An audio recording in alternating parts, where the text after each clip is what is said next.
히브리서 1장. 옛날에는 하나님께서 예언자를 통해 우리 조상들에게 여러 가지 방법으로 수없이 말씀하셨습니다. 그러나 이제 마지막 때에는 하나님께서 그의 아들을 통하여 우리에게 말씀하십니다. 하나님께서는 그의 아들을 상속자로 삼으시고 그를 통해 세상을 창조하셨습니다. 그 아들은 하나님의 영광을 나타내며 하나님의 본성을 그대로 보여줍니다. 능력 있는 말씀으로 만물을 붙드시고 사람들의 죄를 깨끗이 하시는 그분은 하늘에 계시는 위대하신 하나님의 오른편에 앉아 계십니다. 그분은 그 어느 천사보다도 위대하시기 때문에 하나님께서는 그에게 천사들보다 더 뛰어난 이름을 주셨습니다. 하나님께서는 천사들 중 어느 누구에게도 다음과 같이 말씀하신 적이 없습니다. 너는 내 아들이다. 오늘 내가 너를 낳았다. 또 이렇게 말씀하시지도 않았습니다. 나는 그의 아버지가 되며 그는 내 아들이 될 것이다. 또 하나님께서 그의 맏아들을 세상으로 보내시며 이렇게 말씀하셨습니다. 하나님의 모든 천사가 그를 경배해야 할 것이다. 천사들에 대해서는 다음과 같이 말씀하셨습니다. 하나님께서 그의 천사들을 바람으로 삼으시고 그의 종들을 불꽃같이 만드셨다. 그러나 아들에 대해서는 하나님, 주님의 보좌는 영원할 것이며 주님의 나라를 공평으로 다스릴 것입니다. 주님께서 옳은 것을 사랑하시고 악한 것을 미워하심으로 하나님께서 함께 다스릴 자로 주님을 선택해서 기름 부으셨습니다. 주님의 하나님께서 그 누구보다도 더 큰 기쁨을 주실 것입니다. 라고 하시고 또 이렇게 말씀하셨습니다. 주님, 이 세상이 처음 시작될 때에 주님께서 땅을 지으시고 주님의 손으로 하늘을 빚으셨습니다. 하늘과 땅은 멸망할 것이지만 주님은 영원할 것이며 그것들은 옷과 같이 낡아지기 때문에 당신께서 그것들을 겉옷처럼 말아 치우실 것입니다. 그것들이 옷처럼 변해도 주님은 결코 변함이 없으시며 주님의 날도 끝나는 일이 없을 것입니다. 하나님께서는 그의 천사들 중 누구에게도 이렇게 말씀하신 적이 없었습니다. 내가 너의 원수들을 굴복시킬 때까지 내 오른편에 앉아 있어라. 모든 천사들은 하나님을 섬기는 영이며 구원받을 사람들을 돕기 위해 보내진 자들입니다. 2장. 그러므로 우리는 더욱 조심하며 배운 대로 행해야 합니다. 그러면 결코 진리에서 멀어지지 않을 것입니다. 하나님께서 천사들을 통하여 가르쳐 주신 것들 역시 진리입니다. 그것을 따라 살지 않거나 순종하지 않는 사람들은 벌을 받게 될 것입니다. 우리에게 베풀어 주신 구원은 매우 위대한 것입니다. 그렇기 때문에 구원이 중요하지 않은 것처럼 살아간다면 그건 역시 벌을 받게 되는 행동입니다.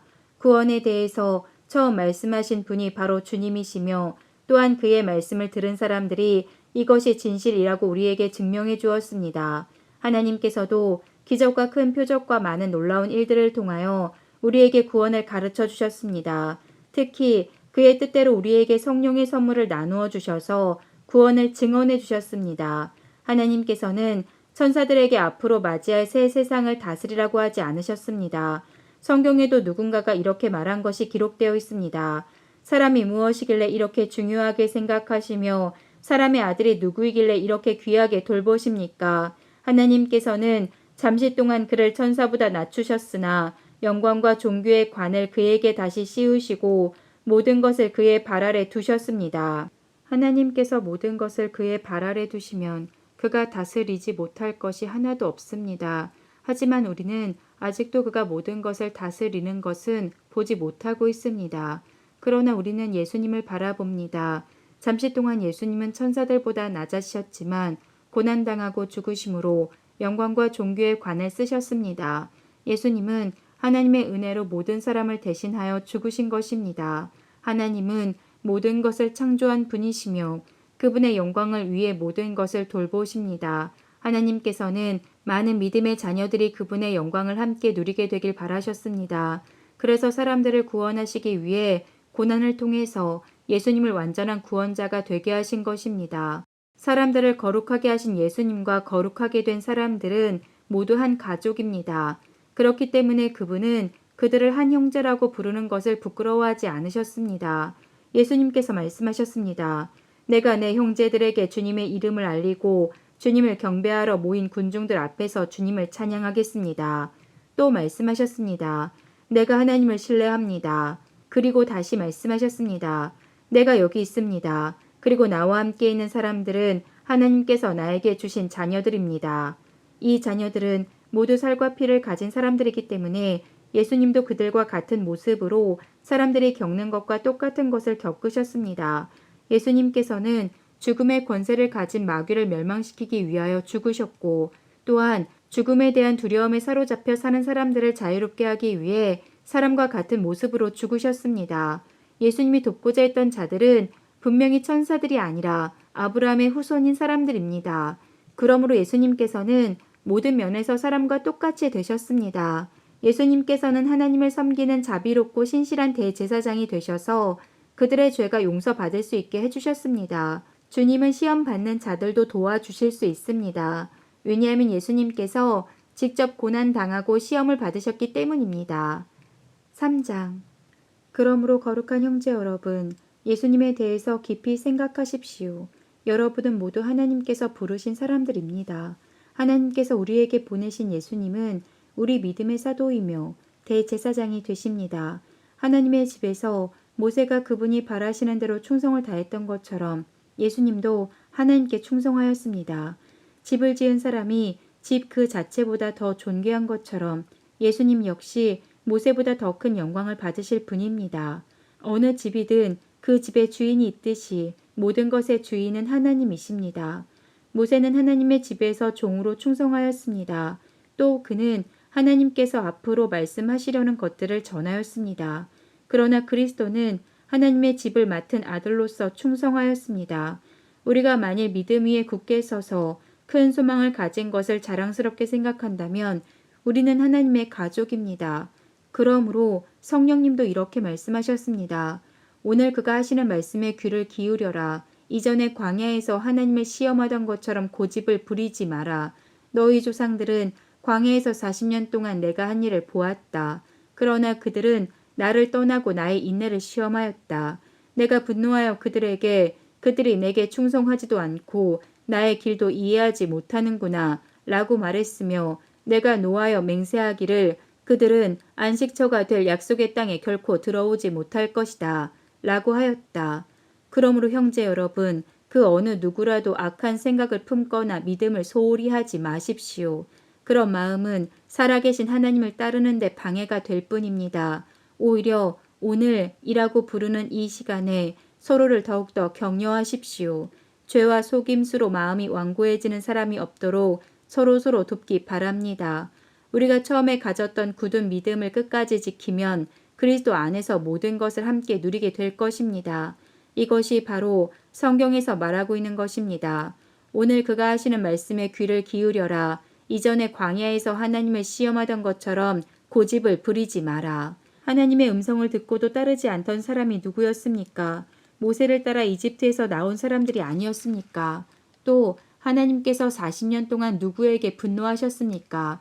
죄를 짓고 광야에서 죽어간 자들이 아닙니까? 하나님께서 약속의 땅인 안식처에 결코 들어오지 못할 것이라고 누구에게 맹세하여 말씀하셨습니까?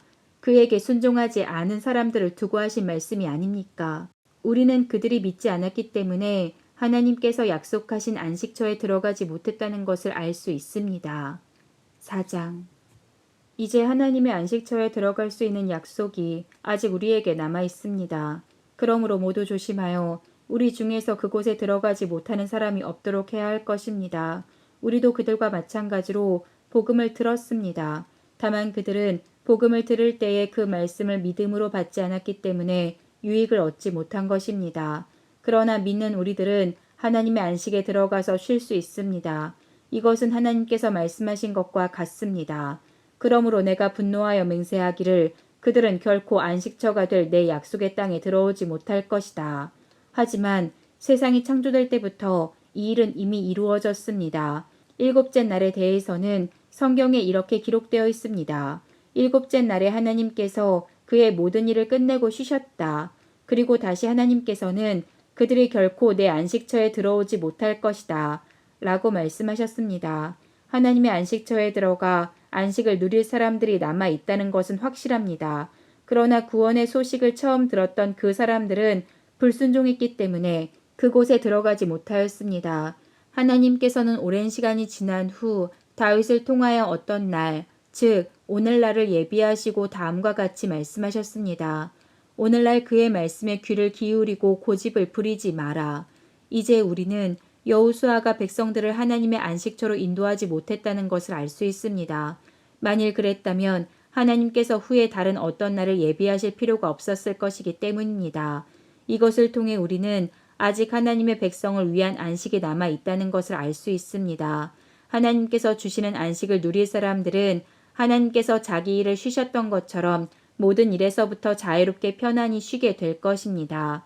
우리는 그 누구도 지난날 불순종했던 사람들처럼 되지 않으며 그곳에 들어가지 못하는 일이 없도록 힘써야 할 것입니다. 하나님의 말씀은 살아있고 힘이 있습니다. 양쪽에 날이선 칼날보다 더 날카로워서 우리의 혼과 영과 관절과 골수를 쪼개며 마음속에 있는 생각과 감정까지 알아냅니다. 하나님 앞에서 숨길 수 있는 것은 아무것도 없습니다. 모든 것이 다 드러나기 때문에 그분 앞에서 우리의 모든 것을 보여드려야 합니다. 우리에게는 하늘로 올라가신 대제사장이 계십니다.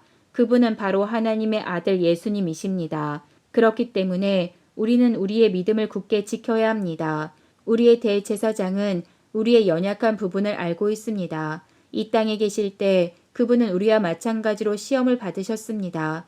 그러나 결코 죄를 짓지는 않으셨습니다. 그러므로 하나님의 보좌 앞에 담대하게 나아갑시다. 그곳에는 은혜가 있으며 우리는 때에 따라 우리를 도우시는 자비와 은혜를 받을 수 있습니다.